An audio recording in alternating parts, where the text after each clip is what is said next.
Takže čaká nás bratislavsko východňarské derby. Chaos Bratislava, Metix MMA, Jan Wolf z Chaos Bratislava v rohu modrom a Nikita Orimenko z Metix MMA v rohu červenom. Znova krásne chalani si to rozdelili, aj ten Rashguard, čiže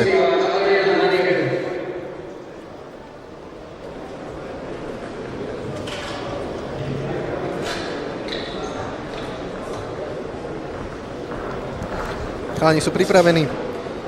Ideme po dlhej dobe, ideme na plné pravidlá 3x3 minúty s údermi do hlavy.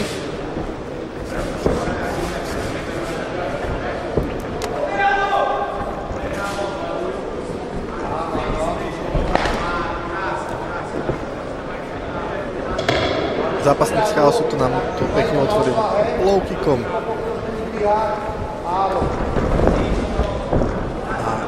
Dominancia Metixu je na zemi, majú trénera Black Belta v Jitsu, čiže je to pekne vidieť, pekný takedown, dosť nízky, dosť plitky by som povedal. A taktiež chalani z Chaosu majú veľmi dobrých trénerov v wrestlingu, čo môžeme vidieť Mareka Menovárskeho alebo Marcela Šima.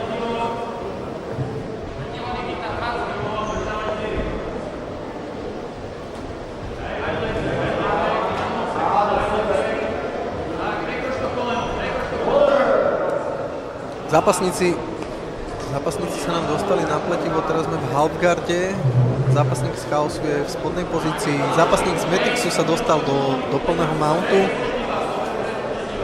kde sa bude snažiť, už môže ísť vlastne do ground and poundu, nakoľko zápasníci už môžu ísť udeliť do hlavy.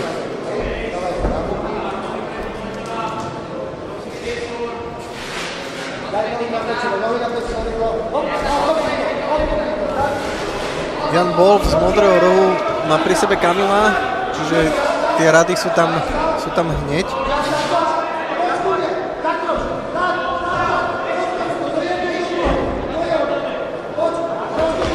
Zápasník z Metixu zápasník z červeného rohu má veľmi dobrú stabilitu na tej zemi a už je tu ground and pound, čiže ako sme hovorili, je tam na to rozhodca, keďže je toto amatérska liga, je tam na to rozhodca, ktorý ukončí ten zápas bez toho, že by tam bol nejaký knockoutový úder, ale ak rozhodca vidí, že sa zápasník nebráni alebo je statický, tak to rozhodca automaticky ukončuje.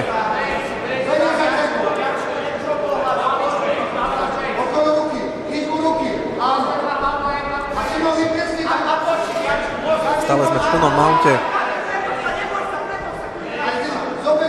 O chvíľu očakávať nejaké pretočenie sa od supera zo spodu do presne takto, že by si ho zápasník z červeného rohu pustil, aby sa mu pretočil na 4 a odtiaľ môže ísť tzv. RNC, rear naked choke, neškrtenie.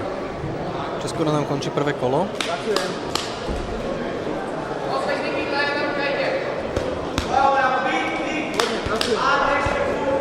A toto už si postráži Nikita, takže myslím, že do ďalšieho kola pôjdeme s jednoznačným verdiktom.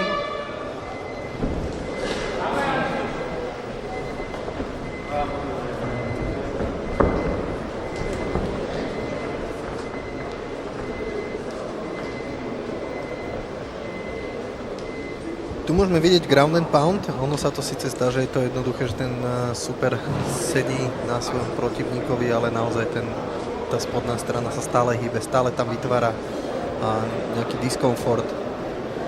Uvidíme, aké cenné rady priniesol Marek Medovársky do tohto rohu.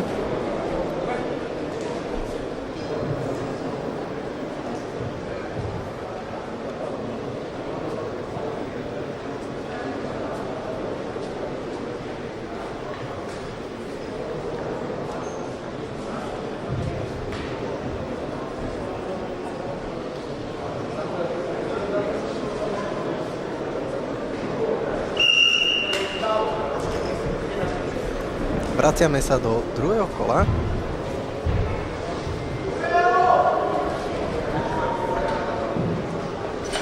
Ja predpokladám, že môžeme očakávať rovnakú situáciu ako z toho prvého kola, kedy Nikita sa ponorí, vyčíha si nejaký ten úder, ponorí sa dole a si zase. Alebo, no.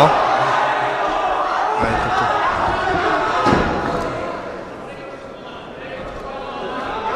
Mohli sme vidieť, že recept na Nikitu by bol ten stand-up, ale bohužiaľ opäť sme tam, kde sme skončili to prvé kolo, to znamená zápasník z červeného rohu z Metixu je v plnom mounte, zápasník z Chaosu Bratislava, modrý roh je zo spodu a takzvané prežíva a je tu ukončenie na arm triangle.